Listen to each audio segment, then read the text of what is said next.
So this one's taking quite a while for YouTube to verify. Oh, there you go. Checks completed, no issues found. Let's publish this video at 3:17 p.m. in the afternoon and then post out the tweet also at 3:17 p.m. Today I wanted to talk about some Vancouver Canucks guys and dive into the potentials and the upside into the next little bit here. Mostly referring to Vancouver Canucks taken in the 2016 and 17 range of their drafts.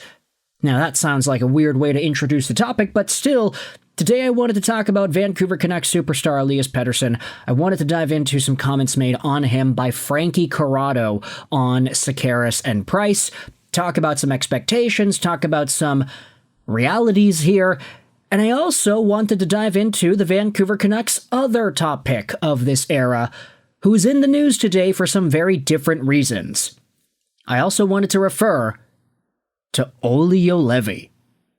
Yeah, you didn't think we'd be going out there and talking about this guy, did ya? But today, we're diving into Juolevi because I think now, it's the middle of August. We are still in the dog days of summer. It's nice to just kind of acknowledge where we were as a fan base and think about guys of yesteryear that are still making impacts around the hockey world, whether that be in a Vancouver Canucks capacity or not. So let's start out with Elias Pettersson, dive into all the stuff that was said about him. This is the Schaefer and Price clip that was posted earlier yesterday on Twitter. It asks the question, if you're pulling a number, what would you consider a bounce-back season from Elias Pettersson? This, of course, comes off of the tales of Pettersson saying he wants revenge and how he knows that he played like crap this most recent season. I'm on hockeylatest.com because, oh, hey, that's our video. What in the world? Hey, that's really interesting to see this placed over here, but hockeylatest.com has the transcription of what it is that Frank Corrado goes out there and says about Elias Pettersson. During a recent episode of S&P, Corrado spoke about Pettersson's disappointing season and admitted the Swede needs a major bounce back for the Canucks to be a Stanley Cup playoff caliber team.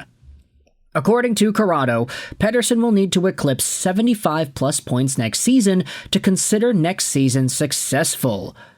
As much as maybe he wasn't truly healthy, sure, that's part of it. He also didn't play great. So you're trying to take your game, how many levels higher than it was last year.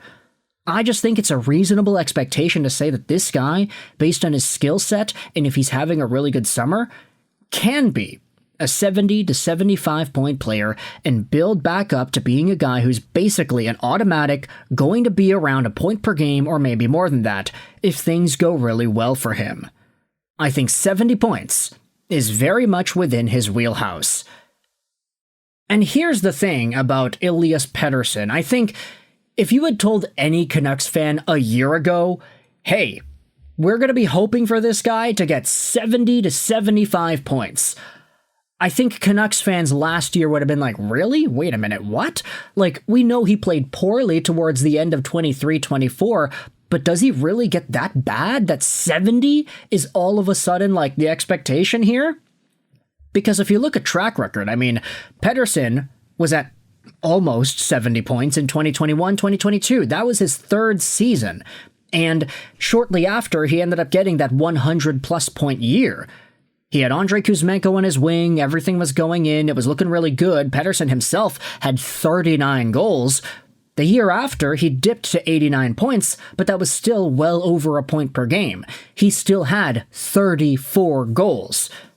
Now, this most recent season, Pettersson dipped all the way down to 45. He went from 89 points to 45 points, literally cut in half the production. Sure, there were games played missing in there, he wasn't healthy the entire year, but Elias Pettersson suffered such a statistical decline. He went from 3 straight seasons of 30 goals, 30-plus goals, to 15. And the rest of the Vancouver Canucks around him, aside Quinn Hughes, weren't looking all too great either, offensive productivity-wise. Like even JT Miller fell off a cliff when it came to that respect. So now, when trying to think about an expectation for Elias Pettersson, it's kind of hard. Like, when he reached 102 points, I think a lot of folks thought, okay, he'll reach 100 points again next year. And he was 11 away, but we all recognize that he actually was on pace to doing a 100-point season again before he stopped playing well around February of 2024. And then at the end of this season, it was like, okay, well, how is he going to play next season? Is he going to bounce back? He's coming off of the signing. He had a really big contract put into place, so now he's making 11.6. He has to prove that he's worth it. Let's see this guy get a 100-point season again. And then he absolutely did not. Everything went so poorly for him in 24-25. So it's really difficult to fully project upside for Pettersson this upcoming year. Because you can say, yeah, 100-plus point caliber player exists in that brain of his, it exists in that body of his, but how likely is that really going to happen? 70 points, I think, is a reasonable way to think about it, but I'd honestly wager, if you wanted to think about Pettersson as the player he should be, this guy should be able to get 82 points, no question about it. He should be in that territory.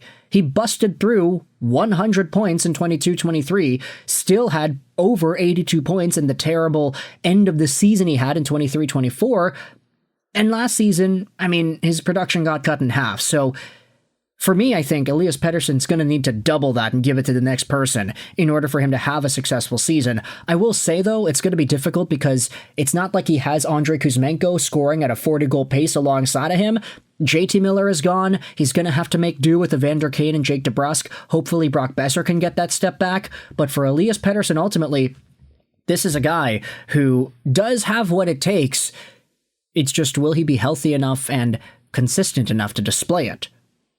Now, let's shift gears from 2017 to 2016 and talk about the Vancouver Canucks first-round pick back in 2016, 5th overall, Olli Juolevi. What a terrible, traumatizing draft pick this was. Arguably the very worst draft pick the Vancouver Canucks had ever had. Look at the names taken after Juolevi. Matthew Tkachuk, Clayton Keller, Mikhail Sergachev. You've got Charlie McAvoy, Jacob Chychrun, Dante Fabro. Okay, Fabro isn't really that good anymore, but Chychrun, McAvoy, Sergachev, these guys are all defensemen taken after Olli Juolevi, who turned out to be pretty good. And even if the Vancouver Canucks went with a forward, a Tkachuk or a Keller or whatever, that still would have been pretty fine. The reason for talking about Juolevi today, though, is because of Tappara in the Finnish Liga, who announced earlier in July that Olli Juolevi will be playing with them one more time. This is an article on their website. Olli Juolevi continues in Tappara. He ended up re-signing a contract, which will be for his third season wearing the Tappara jersey. The interesting thing about this, and the reason we're bringing it up now, is because a few months ago, actually, it was posted about on Instagram. Tappara's IG account went out there and made this thank you Olli Juolevi post that was really interesting because if you read the thing here, thank you Olli Juolevi, in addition to your Finnish championship achieved in Tappara, you played yourself into the hearts of everyone here. So, on April 9th, 2025, Tappara posted this goodbye and thank you Olli Juolevi post, but despite the fact that they went out there and said, oh, thank you Olli Juolevi, they ended up bringing him back just a few weeks later. And, yeah, I guess this is pretty good, right? Look at Olli Juolevi. He's looking like a handsome guy. He's having himself a career. He says that he is continuing in Tappara with very good feelings, familiar place, good to play, etc., etc. That's pretty good. Let's just look at this guy and his career before we end off this video, man. All of those points that he had with the London Knights in 2015-16, playing on the top power play with Marner, Dvorak, and Tkachuk. Ay. Of course this guy had a whole bunch of points, and there's no wonder he was not able to replicate that in future levels of hockey. In Vancouver, he played 23 games. He had 3 points. He didn't really look all too great. He had a game in the playoffs, though, the bubble playoffs. Yeah, I remember that. We were all excited for Olli Juolevi in that time. He was going to be the next best thing. Then he went over to Florida, Charlotte, Detroit, San Diego, Timrå, and then Tappara. So, from one former Vancouver Canucks top pick to another, from Olli Juolevi to Elias Pettersson, Let me know your thoughts in the comment section below. How do you feel about the Elias Pettersson expectations? What are your thoughts on 70 points for the guy? What are your thoughts on Olli Juolevi making his return to Tapper after they already said goodbye to him? I hope you enjoyed this video. And bye.